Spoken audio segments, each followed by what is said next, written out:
Fever players weigh in on biggest moment in WNBA history as CBA negotiations near possible lockout. Sophie Cunningham promised she was going to be good as she sat down for her end-of-season exit interview Thursday morning at Gainbridge Fieldhouse. Midway through her response to the second question, the Indiana Fever guard quipped she had already messed up.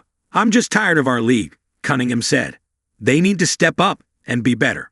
Our leadership from top to bottom needs to be held accountable. There are a lot of people in the position of power in the WNBA who might be really great business people, but they don't know about basketball, and that has to change."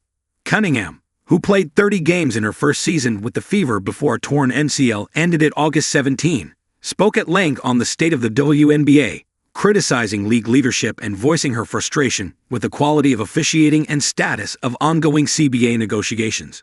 Her comments come as tensions between the WNBA and Players Association continue to rise, and with negotiations on a new CBA at an apparent standstill, even as the October 31 expiration date on their current agreement draws ever closer. There's so much else, especially when it comes to the CBA, that our leadership on that side is just very poor. Very, very poor, she said. "I'm not really a fan of our leadership in the W. They're failing us as a league, definitely failing us as players. And everything Nafisa," Collier said. "We all feel that way, and we're all going to back her."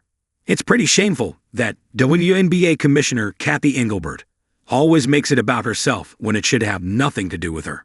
Though certainly the most aggressive, Cunningham was not the only Fever player to speak on CBA negotiations and the league's future Thursday. Lexi Hull highlighted the league's explosive growth, observing it's impossible to set a bar because we continue to reach farther and expand. "It's so exciting to be a player at this huge, pivotal time in the sport," she said. "I'm really hopeful that moving forward, that will be valued, and with CBA negotiations coming up, we'll see how the league values us as players and as drivers of that growth." Caitlin Clark echoed Hull's sentiment, calling this the biggest moment in WNBA history. "There's no denying that. Everybody knows that," she continued. "Everybody who's in a place of power has a true responsibility, myself included, to make sure this game is in a great place going forward with the CBA, caring for our players, and building this league to make sure it's in a good place for many years to come." Kelsey Mitchell highlighted the possibility of a lost season when asked her plans for 2026. "I hope we can have a season, period, for all the girls, for every person, with aspirations of being in the league, in the W. That's the start," she said. "We have to be on the same page with that," Mitchell continued.